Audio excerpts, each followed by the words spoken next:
নমস্কার বন্ধুরা, আমি মনি রান্নাবাটিতে আবারও আপনাদের সবাইকে স্বাগত জানাই। আজ নিয়ে চলে এসেছি কুমড়োর ভর্তার রেসিপি নিয়ে, তাও আবার তিনটে আলাদা আলাদা ভ্যারাইটিতে।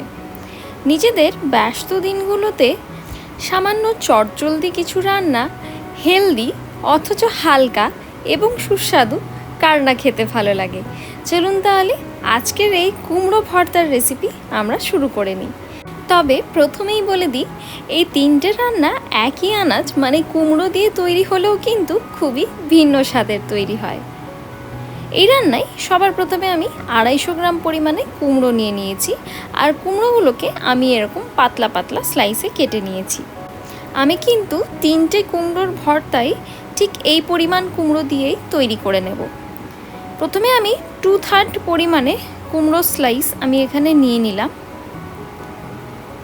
মানে দুটো ভর্তা জন্য যতটা কুমড়ো আমার লাগবে সেই কুমড়োটা আমি কড়াতে নিয়ে নিলাম। আর একটা ভর্তা আমি আলাদাভাবে তৈরি করব, সেটার জন্য আমি ওই কুমড়ো স্লাইসগুলো সাইডে রেখে দিলাম। এবার এই কুমড়োতে আমি দিলাম প্রায় 1 কাপ পরিমাণে জল। তবে খেয়াল করতে হবে জলের পরিমাণটা কিন্তু খুব বেশি একেবারেই দেবেন না, নাহলে কিন্তু এটা খেতে একদমই ভালো হবে না।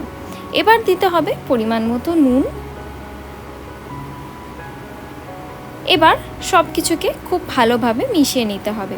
তবে নুনের পরিমাণটা একটু খেয়াল করে দিতে হবে, কারণ এই রান্নায় কিন্তু আমরা জলটা একেবারে শুকনো করে নেব, মানে জলটা কিন্তু আমরা লাস্টে ফেলবো না।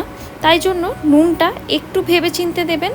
সেরকম হলে নুন একটু কম দিলেও চলবে, পরে আমরা ভর্তা মাখার সময় নুনের ব্যবহারও করতে পারি। এবার সব কিছুকে একটু ভালো করে মিক্স করে দিয়ে চাপা দিয়ে এটাকে আমরা লো টু মিডিয়াম হিটে রান্না হতে দেব, যতক্ষণ না কুমড়ো ভালো মতো সেদ্ধ হয়ে যায়।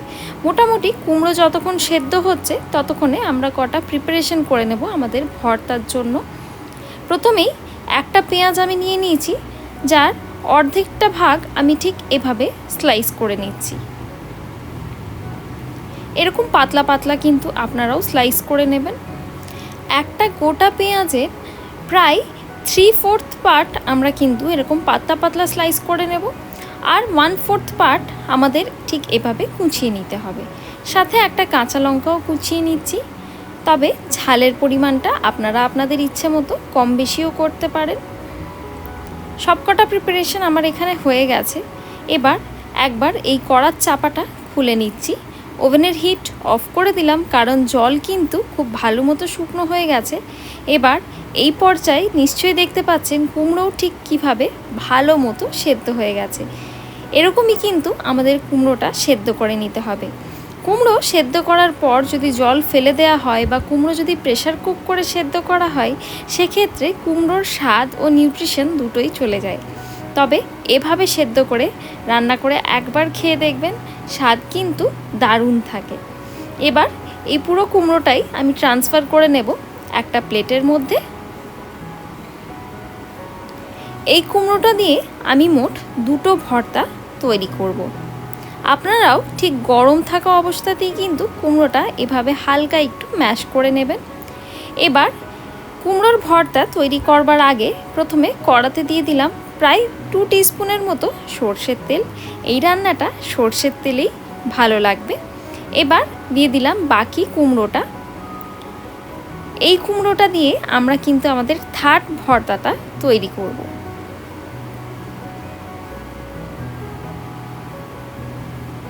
সবকটা কুমড়ো স্লাইসই আমি ঠিক এভাবে দিয়ে দিলাম। এবার এর মধ্যে দিয়ে দিতে হবে পরিমাণ মতো নুন। নুন দিলে কিছুই না, কুমড়োটা একটু তাড়াতাড়ি ভাজা হয়ে যাবে এই আর কি, নাহলে তো আমরা ভর্তায় নুনটা পরেও অ্যাড করলে চলে।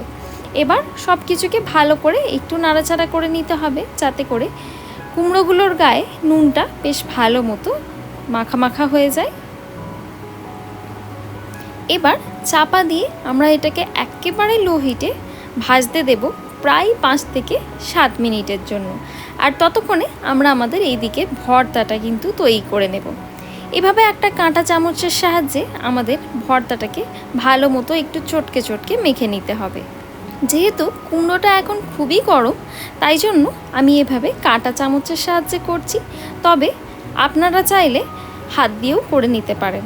তবে আমি সাজেস্ট করব কুমড়ো গরম থাকা অবস্থাতেই এভাবে যদি মেখে নেওয়া হয় সেক্ষেত্রে মাখাটা খুবই ভালোভাবে হয়। এবার এই ম্যাশ করে নেওয়া কুমড়োটাকে আমি দুটো পার্টিশনে ডিভাইড করে নিচ্ছি, কারণ এই মাখাটা দিয়ে আমি দু রকমের ভর্তা কিন্তু তৈরি করে নেব। ফার্স্টেই আমি দিয়ে দিলাম কুচনো পেঁয়াজ। এবার এর মধ্যে দেব কটা কাঁচা লঙ্কা। ঝালের পরিমাণটা আপনারা অবশ্যই আপনাদের ইচ্ছে মতো কম বেশি করে দেবেন। এবার এর মধ্যে দেব সর্ষের তেল, প্রায় 1 টেবিল স্পুন পরিমাণে। তবে আপনারা তেলের পরিমাণটাও নিজেদের ইচ্ছে মতো কম বেশি করে নিতে পারেন। আমি এখানে আর নুন ব্যবহার করলাম না, কারণ নুনের পরিমাণটা কিন্তু একদম ঠিক আছে। তবে আপনারা চাইলে নুনটা অবশ্যই কম থাকলে একটু এই পর্যায়ে দিয়ে নিতে পারেন। এবার সব কিছুকে ভালো করে একটু মিশিয়ে নিতে হবে। হাত দিয়ে ভালো মতো চটকে যত বেশি ভর্তা কিন্তু মাখা হয় তত বেশি ভর্তার স্বাদ কিন্তু বেড়ে আসে। এবার ভর্তার একটা সুন্দর শেপ দিয়ে নিচ্ছি, ঠিক এভাবে হাত দিয়ে ভালো করে একটা গোল পাকিয়ে নিচ্ছি।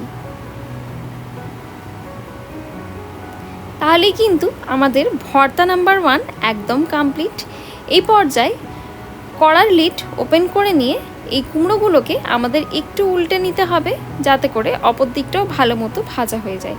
এই পর্যায়ে কিন্তু আমাদের কুমড়ো মোটামুটি 60% কুক হয়ে গেছে। এবার কুমড়োগুলো উল্টে নিয়ে আবারও চাপা দিয়ে কুক হতে দেব। এবার তৈরি করে নেব আমাদের ভর্তা নাম্বার 2। এতে দিয়ে দিলাম কটা স্লাইস করে নেওয়া পেঁয়াজ। এবার দেব কটা কাঁচা লঙ্কা কুচি। তার সাথে দিলাম প্রায় 1 টিস্পুন পরিমাণে ঘি দেওয়ার ফলে কিন্তু এই ভর্তাটা খেতে দারুণ একটা স্বাদ লাগে। এবার এর মধ্যে দেব পরিমাণ মতো চিনি, আর দেব সামান্য একটু পাতিলেবুর রস, আর গন্ধরাজ লেবু থাকলে কিন্তু দারুণ হয় ব্যাপারটা।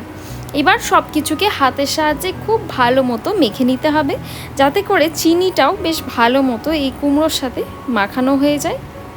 নিজেদের নিরামিষ দিনেও কিন্তু আপনারা এই ভর্তাটা তৈরি করে নিতে পারেন। সেক্ষেত্রে পেঁয়াজ কুচোটা অ্যাভয়েড করে সামান্য একটু জিরে ভাজা গুঁড়ো করে দিয়ে দিতে পারেন। এই ভর্তাটা কিন্তু হলো আমার সবথেকে প্রিয় কুমড়োর ভর্তা।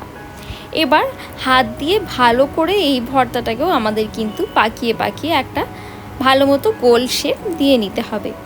এবার তৈরি করব আমাদের থার্ড ভর্তা।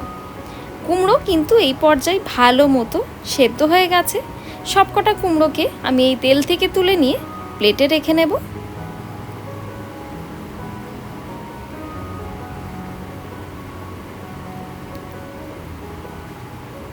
দেখতেই পাচ্ছেন ভাজা হবার পরে কিন্তু কুমড়োর পরিমাণটা বেশ অনেকটাই কমে গেছে।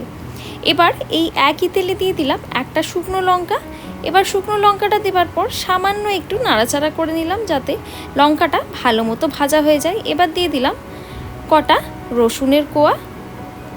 আবারও সব কিছুকে ভালো করে আমাদের কিন্তু লো হিটে ভেজে নিতে হবে, কারণ এই ভর্তার জন্য সবথেকে জরুরি হলো শুকনো লঙ্কাটা ভালো মতো কড়কড়ে করে ভাজা হওয়া, আর রসুনটাকেও কিন্তু ভালো মতো সেদ্ধ হতে হবে।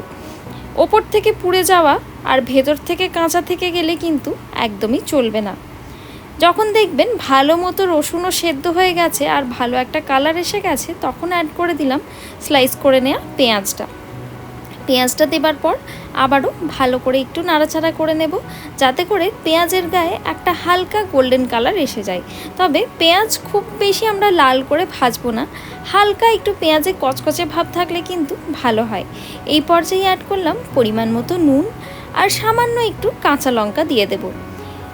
যদিও এই রান্নায় আমরা শুকনো লঙ্কা ব্যবহার করেছি, কিন্তু আমার মনে হয় এভাবে ঠিক তেলের মধ্যে কাঁচা লঙ্কা দিয়ে একটু নাড়াচাড়া করে নিলে একটা দারুণ সুন্দর ফ্লেভার আসে। সব কিছুকে জাস্ট 1 মিনিটের মতো নাড়াচাড়া করে নিলাম আবার। এবার এই সব কিছুকে তেলের থেকে তুলে নেব। তবে আমি বলবো এই তেলটাও যদি এই ভর্তার মধ্যে ইউজ করতে পারেন তাহলে কিন্তু দারুণ হয় ব্যাপারটা। তবে আপনারা যদি তেল অ্যাভয়েড করতে চান সেক্ষেত্রে কিন্তু তেলটা না ইউজ করলেও চলে। এবার সব কিছুকে ভালো মতো একটু নাড়াচাড়া করে নেব। হাত দিয়ে ভালো করে আমাদের কিন্তু সব কিছুকে মাখিয়ে নিতে হবে। প্রথমেই শুকনো লঙ্কাটা একটু ভালো করে মেখে নিলাম। এবার রসুনগুলোকে একটু সাইডে করে নেব, আর রসুনগুলোকে হাত দিয়ে ভালো করে একটু মেখে নেব। রসুন ভালো মতো মাখা হয়ে যাবার পরে এই সব কিছুর সাথে কুমড়ো, পেঁয়াজ, কাঁচা লঙ্কা, শুকনো লঙ্কার সাথে ভালো করে মশলে আমাদের কিন্তু এইগুলোকে মেখে নিতে হবে। ভর্তা মাখার সময় যার ওপর আপনাদের সব থেকে বেশি রাগ আছে, ঠিক তার কথাটা ভেবে একটু চটকে ভর্তাটা মেখে নেবেন, তাহলেই কিন্তু মাখাটা দুর্দান্ত হবে।